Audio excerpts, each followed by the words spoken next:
Salut les amis, j'espère que vous allez bien. On se retrouve aujourd'hui pour l'analyse d'un nouveau projet d'immobilier fractionné. On est sur la plateforme Tantième et je suis avec le cofondateur Eric Prinet. Salut Eric. Salut Laurent, merci beaucoup de me recevoir. Merci à toi d'avoir accepté l'invitation. Toujours un plaisir d'analyser vos beaux projets. Alors aujourd'hui, je joue un petit peu en local. Je suis à Bordeaux, un beau petit projet à Bordeaux avec une grosse collecte donc de 2 229 000 euros. Très très beau projet. Donc on va regarder ça dans le détail. On va peut-être commencer directement par la plaquette. Je pense que c'est peut-être le mieux. Alors, on est sur un projet un peu particulier. Et d'entrée, j'aimerais que tu précises un petit peu parce qu'il y a une partie qui est en fait un immeuble où il y a un restaurant et de l'autre côté, on est sur une partie de location courte durée. Est-ce que tu peux nous en dire un petit peu plus sur l'actif qui est particulier par rapport à ce que l'on a déjà vu sur Tantième? Oui, effectivement, c'est notre premier projet qu'on va qualifier de mixte, hein. Il y a une partie commerciale classique avec un pied d'immeuble que nos investisseurs connaissent bien. Donc, il y a un bail 369, il y a un locataire qui est là depuis pas loin de 30 ans. Alors, je crois, tu connais mieux Bordeaux que moi sans doute, c'est une institution bordelaise. On reviendra sur les qualités de cet actif, hein, la Toupina. La Alors, Tupina. vu que tu es sur Maps, en fait, il y a effectivement cette partie-là à gauche qui est tout le rez-de-chaussée. Et de l'autre côté, si tu vois de l'autre côté, ils ont un autre local qui fait l'angle, voilà, qu'ils utilisent comme réserve parce qu'ils ont des terrasses l'été, il y a des frigos. Donc, on a ces deux pieds d'immeuble, à la fois côté Toupina. Voilà. Et on est juste à côté des Ah, c'est deux quais. parties. Ok. Voilà, ces deux parties-là. Ouais. Ouais, Et donc, d'accord. on a sur la partie droite, on a tout l'immeuble. Donc, sur l'étage, il y a des locations courte durée. Donc, je précise encore, hein, chez Tantième, on fait de la location courte durée que quand il y a une destination para-hôtelière, ce qui est le cas sur cet immeuble. Donc, on a les 6 appartements là qui sont, enfin, les 6 appartements, c'est des chambres qui font entre 30 et 45 mètres carrés, donc assez grand et assez qualitatives. Et on a le pied d'immeuble qui se répartit des deux côtés. Voilà. Et D'accord. sur les deux L'immeuble, côtés, ouais. je te coupe, excuse-moi, l'immeuble, il s'arrête ici et ça va jusqu'au bout, c'est ça? Exactement, il s'arrête, il a une Ah, fenêtre jusque-là. côté, voilà, jusque-là, c'est la maison Fredon. Ouais. Donc l'ensemble fait pas loin de 4, 192 plus 250, 350, entre 350 et 400 mètres carrés total. Ouais. D'accord. Donc on est au centre de Bordeaux. Alors je montre Bordeaux peut-être aussi pour les personnes qui vont regarder cette vidéo. Donc Bordeaux, le centre de Bordeaux. Donc ici on a la gare. Et là, hop, je vais zoomer un petit peu. Donc on n'est pas loin de la rue Sainte-Catherine qui est ici, la grande rue. Et puis pas loin du pont de Pierre. Alors peut-être, on va peut-être passer par là avant de regarder les chiffres. Donc on est en fait à 2 pas du tramway, hein, c'est ça? Ouais. On est à 2 pas du tramway sans être sur les quais, donc ça c'est vraiment parfait. Il y a la Garonne en face, il y a le pont de Pierre dont tu mentionnais tout à l'heure, hein, qui Là, est un je vais peu un. remonter au pont de Pierre qui est vraiment pas Ouais. loin, qui est juste ici, un petit peu plus loin encore. On à 500 mètres, voilà, c'est ici. Pour ceux qui ne connaissent pas, on fait une petite visite de Bordeaux. Voilà le pont de Pierre qui est ici. Donc on est un petit peu plus bas ici et toute la ville de Bordeaux avec le miroir d'eau derrière. Et puis, donc on est quand même très très bien placé sur ce bien-là. Alors je vais revenir Oui, sur le. ça se met bien, Vas-y. notamment pour la location courte durée. On est à 20 minutes de la gare, donc c'est suffisamment loin pour ne pas avoir les désagréments de la gare tout en étant accessible. Et on est à 5 minutes de l'hypercentre de Bordeaux, donc c'est vraiment, par rapport à ce qu'on veut en faire, c'est très bien. Ouais. Ok. Donc on est donc sur deux actifs. Donc comme on l'a dit, donc un restaurant, la Tupina, un immeuble de 6 chambres d'hôtes. Alors j'ai vu voilà prix d'achat des côtés par rapport donc grâce à l'acquisition en bloc, on a 4 170 euros par mètre carré. Vous avez marqué moins 17% par rapport au marché. C'est des données que vous avez par rapport à quel site ou quelle base de données? C'est une question que je me posais. Non, alors là, on est sur un mix de meilleurs agents et se loger. D'accord. On est toujours très prudent, on l'indique. Et pour ceux qui connaissent bien, de comparer des prix mètre carré entre du résidentiel et du commercial n'a pas forcément beaucoup de sens. Là, ce qui est assez étonnant, c'est qu'on achète sur des actifs dits commerciaux, et notamment avec une destination para-hôtelière, moins cher que sur le prix du mètre carré résidentiel. Voilà. Ouais. Tu sais, quand on est chez Tantième, on aime bien toujours se dire, le plan A, c'est ce type d'exploitation. Si demain, il doit y avoir un problème, c'est quoi notre plan B? C'est notre plan C. Et là, c'est vrai que d'avoir même un prix mètre carré qui est en dessous du résidentiel, ça nous donne un confort, une sécurité qui est assez importante. Alors vis-à-vis du locataire, donc tu l'as dit, c'est un locataire pour le restaurant, hein, qui est là depuis très longtemps. J'ai notamment souligné cet aspect-là, là, le taux d'effort du locataire inférieur à 2%. C'est-à-dire que le loyer n'est pas très, très élevé par rapport au chiffre d'affaires qu'il génère. Oui, alors ça, tu as mis le doigt sur le point qui est le plus important sans doute. Effectivement, cette notion de taux d'effort, donc son loyer représente, alors pour donner des chiffres, c'est 46 000 euros de D'accord. loyer. Si je prends les deux côtés, à la fois la partie restaurant et puis la partie annexe qu'il a de l'autre côté. Donc 46 000 euros, ça fait un taux d'effort de 2%. Son chiffre d'affaires est en forte augmentation. Alors les chiffres 2024 ne sont pas encore officiels parce qu'il n'a pas encore fait sa clôture, mais il était avant le Covid autour de 1,6 million. Alors il y a eu un trou avant le Covid. Là, l'année dernière, il était remonté à 2 millions et je crois que cette année, il nous parlait de 2,4 millions de chiffre d'affaires. Voilà. D'accord. 2,4 millions, Donc là, quand tu as un loyer de 46 000 euros, c'est extrêmement faible, donc ça ne te ouais, met ça pas en va. risque. Donc là, le locataire en fait, donc du restaurant, assure l'exploitation aussi des 6 appartements, c'est ça? Non, alors On est d'accord. c'est pas lui, c'est pas ces deux métiers différents. Il y a effectivement une autre exploitation par ailleurs, mais il sert de point d'entrée parfois pour l'accueil des visiteurs et puis D'accord. et donc ça donne aussi un confort d'avoir un locataire qu'on connaît bien en face. Ouais. Ouais. OK. De toute façon, on va voir les autres chiffres par la suite. Donc, on est sur un rendement locatif net estimé en année 1 de 7,2%. Donc, on verra le Ouais. détail tout à l'heure. Une rentabilité cible donc à 9%. Sachant que si vous voulez découvrir la plateforme Tantième, hein, je vous laisserai un petit lien affilié en description. Ça vous permettra d'obtenir un petit bonus d'1,5% sur votre premier projet la première année, si je ne me trompe pas. C'est bien ça, hein. Tout à fait, tout à fait. Et donc, on part sur un projet d'une durée de 8 ans. Mais attention, pourrait y avoir des ajustements. Tu vas nous en dire un petit peu plus, notamment pour cette partie immeuble hôtelier. Alors, je vais descendre un petit peu. Bon, Bordeaux, on va peut-être pas trop détailler, même si Bordeaux reste quand même une ville très, très touristique. Alors, vis-à-vis du bail, il est signé depuis 1991. Enfin, il a été renouvelé. Le dernier date depuis 2019.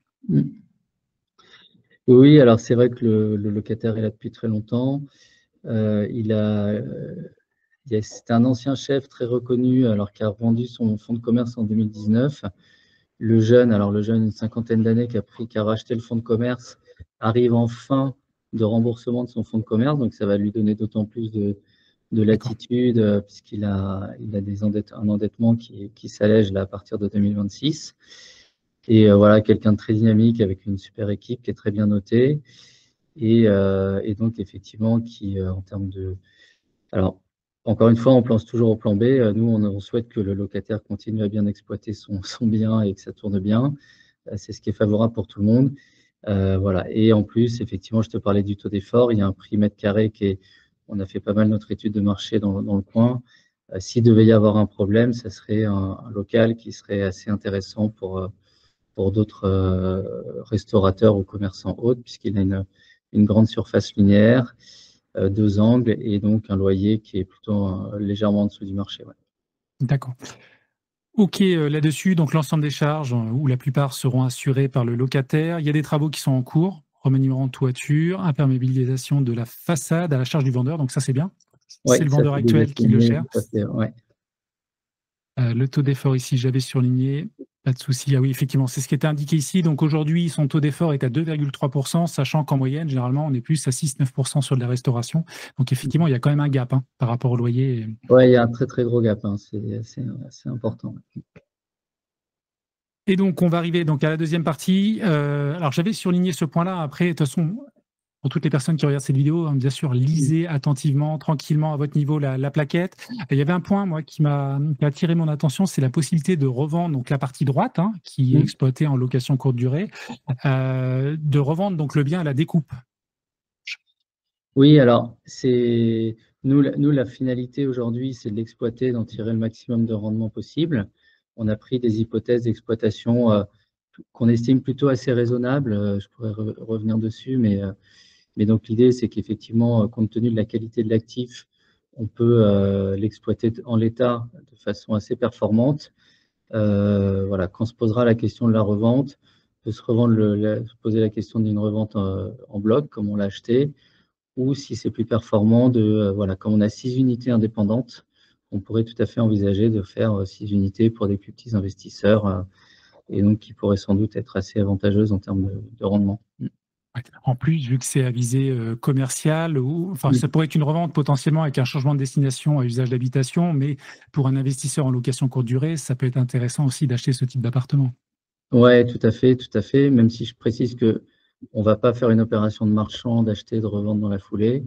On veut valoriser au maximum, faire progresser le niveau d'exploitation, mais ça peut être une opportunité intéressante à la revente, ouais. Alors, vis-à-vis de l'exploitation, vous allez garder la même société de conciergerie qu'aujourd'hui ou vous allez en prendre une autre? Non, on va prendre une autre société. D'accord. Une autre société, pour la simple raison, c'est que même si ça a été bien géré jusque-là, euh, voilà, il y avait les biens n'étaient pas présents sur Airbnb, donc il y a quand Ah même un oui, potentiel d'aller rechercher un peu plus d'exploitation.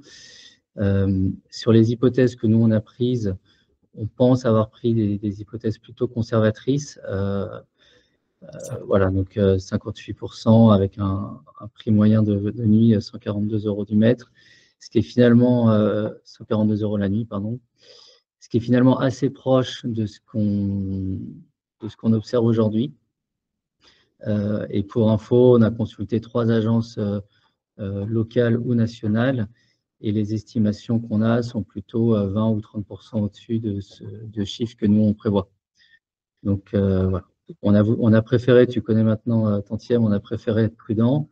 On n'est pas à l'abri d'une bonne surprise qu'effectivement, si si les agences exploitent bien, enfin l'agence qu'on retiendra exploite bien, qu'on soit sur des niveaux de loyer qui sont 20 ou 30% au-dessus de ça. Ouais.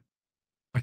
Alors, c'est ce que je regardais, 142 euros, c'est pas choquant. Donc, on est à Bordeaux centre et également, on est sur en termes de surface, hein, c'est noté au-dessus, entre 30 et 45 mètres carrés Ouais. en fonction des biens. Donc, effectivement, 142 euros, ça me paraît être les prix. Et le taux d'occupation, effectivement, 58%. Je pense qu'on peut aller chercher plus avec Airbnb et peut-être d'autres sites pour publier les annonces. Ouais. Et ce qui est toujours difficile à valoriser quand tu fais des estimations sur AirDNA, des choses comme ça, c'est effectivement la superficie qui est des chambres assez grandes, hein, 30 mètres carrés, 45 mètres carrés pour certaines, et des qualités de matériaux qui avaient été mis en place qui sont assez haut de gamme. D'accord. On a essayé de le rendre, là, on ne le voit pas forcément bien, mais tu as une très belle hauteur sous plafond. Tout ce qui est salle de bain, c'est de la très très bonne qualité en termes de matériaux. Tu as des jolis volets intérieurs, etc. On n'est pas sur je- voilà, de la déco Airbnb comme on peut voir ailleurs qui se détériore rapidement. Euh, voilà, on est clairement sur un bien qui est assez haut de gamme en termes de positionnement. Ouais. D'accord. Alors, je vais descendre un petit peu. Donc, cet aspect-là, on l'a vu. Ça, on pourrait peut-être revenir tout à l'heure. Je voulais vous montrer donc les chiffres clés. Donc, le prix d'acquisition, on est à 1 827 000. Provision travaux, justement, je pense que c'est en lien avec la location courte durée, c'est ça, hein? Alors, il y a deux choses. Il y a une Ensuite. partie en lien avec la location courte durée parce qu'effectivement, il y a toujours un peu de changer un matelas, changer un peu de matériel. Donc, ça, on est assez prudent là-dessus. La toiture, donc la toiture, elle est en bon état aujourd'hui. Pour autant, il y a un sujet d'entretien régulier de ces toitures un peu bordelaises. Et donc là, on a provisionné aussi un petit peu de se dire, il y aura sans doute le, voilà, il n'y a rien qui nous a été remonté à très court terme, mais encore une fois, on préfère, Ouais. c'est le sujet où on préfère anticiper. Il y aura forcément un petit sujet dans les 5-10 années qui viennent. Ouais. Vaut mieux avoir des poches comme ça, c'est pas plus mal. Donc les frais de notaire, bon, assez fait quand même, 131 000 euros, ça fait voilà, un bon petit prix. 10 000 euros donc d'hypothèque de premier rang, enfin, légal de prêteur de denier. Vous êtes aujourd'hui sur les frais à 8% sur le dossier. On arrive donc à un total d'acquisition de 2 229 000 euros. C'est donc la collecte globale qui aura lieu dans un petit peu de temps, parce qu'aujourd'hui on est début février, au moment où on tourne cette vidéo, c'est vers le 20 février, c'est ça? Le 20 février, exactement, ouais, tout à fait. D'accord. Ouais. Vous avez souhaité peut-être anticiper aussi la communication en lien avec la collecte qui est peut-être un peu plus élevée, vu que c'est le projet le plus gros qui sera collecté sur la plateforme. Ouais, tout à fait. On veut avoir le temps à tout le monde D'accord.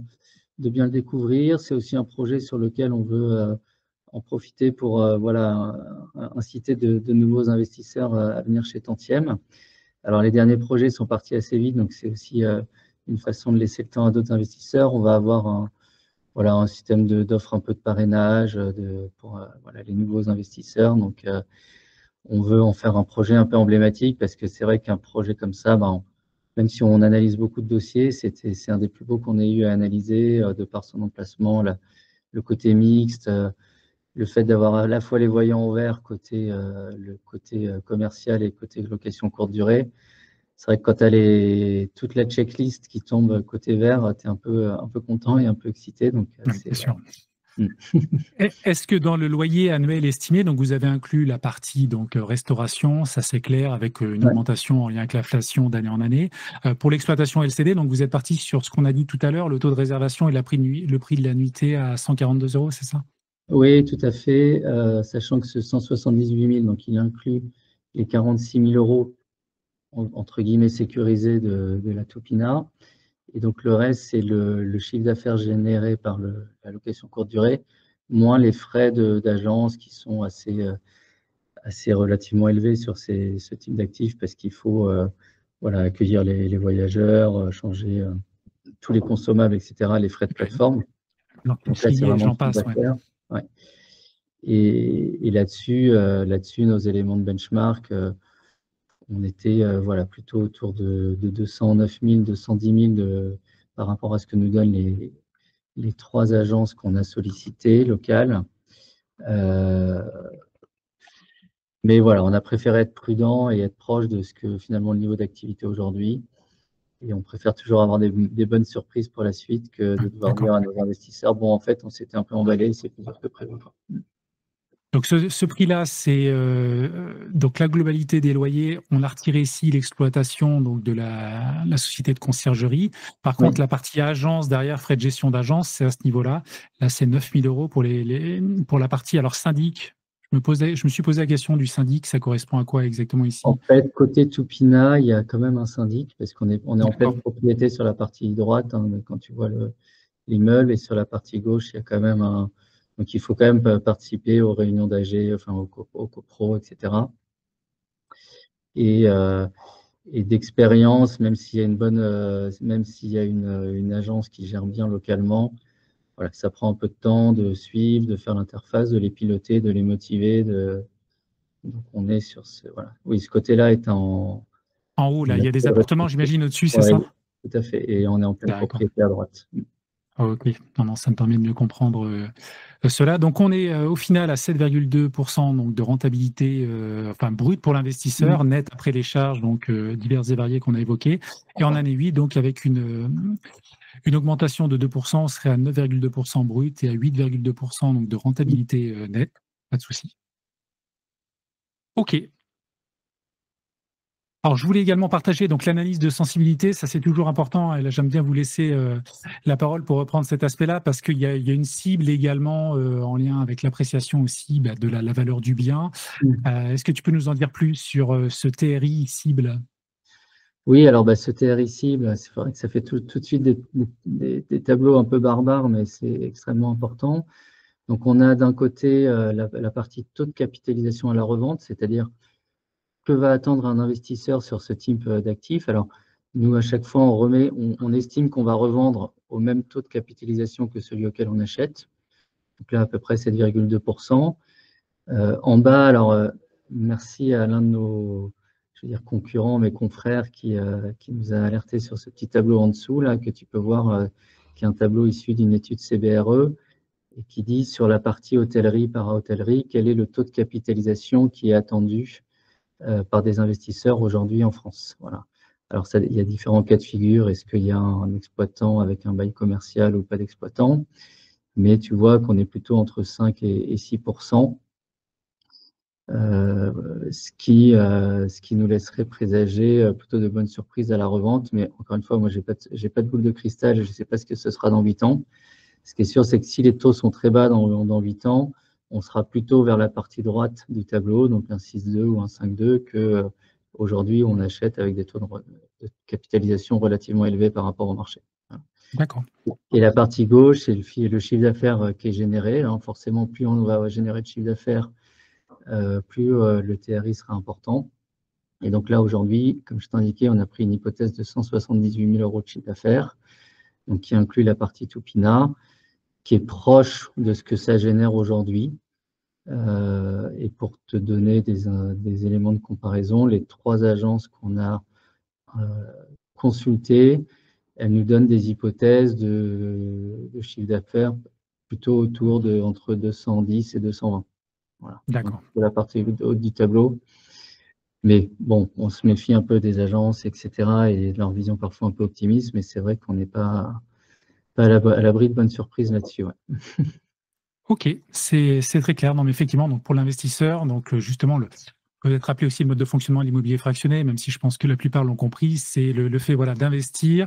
D'ailleurs, on n'a pas parlé de la date de jouissance, enfin, du moins du début des intérêts, c'est au mois de mai, sachant que la Au mois collecte de aura mai, lieu ouais. fin février, c'est ça. Tout à Donc on fait. perd, Ouais. il y a 2 mois, le temps de mise en place, d'acheter le bien, et après, bien sûr, on va toucher des intérêts mensuels. Et le deuxième aspect, c'est qu'à la sortie, à la revente, au bout de 8 ans ou avant, en fonction potentiellement, mais probablement au bout de 8 ans, il y a une possibilité de faire une plus-value à la revente. Exactement, exactement. Et donc, s'il y a plus-value, elle est redistribuée aux investisseurs au prorata de leur investissement. Donc ça, c'est un point important. C'est intéressant. OK. Les risques, bien entendu, il y a des risques de perte en capital, d'illiquidité également. C'est important de le rappeler. Puis je crois qu'on arrive au bout de la plaquette sur ce beau projet. Écoute, je rappelle, donc la collecte aura lieu donc prochainement, le 20 Le 20 février. février. Ouais, le 20 février. Et je vais me remettre sur les éléments clés. J'ai perdu la page. Bon, je vais m'en mettre sur la première page, ce sera plus simple. Et donc, le rendement brut donc pour l'investisseur, il est de 7,2% et le TRI cible estimé à 9%. Bon, je pense qu'on a fait le tour. Je vais peut-être te laisser le mot de la fin si tu as d'autres choses à rajouter. Et puis, en tout cas, merci d'avoir regardé cette vidéo jusqu'au bout. Non, je pense qu'on a bien fait le tour. C'est un actif qui, effectivement, pour nous, a beaucoup d'atouts. On les a détaillés et qui est surtout fondamentalement la qualité de l'immobilier. Alors, c'est vrai que c'est toujours difficile d'apprécier ça, mais la qualité de l'actif intrinsèque, la pierre de taille, les huisseries, tout est en super qualité. On a un super locataire, donc c'est nous un projet qu'on adore. Ouais. Super.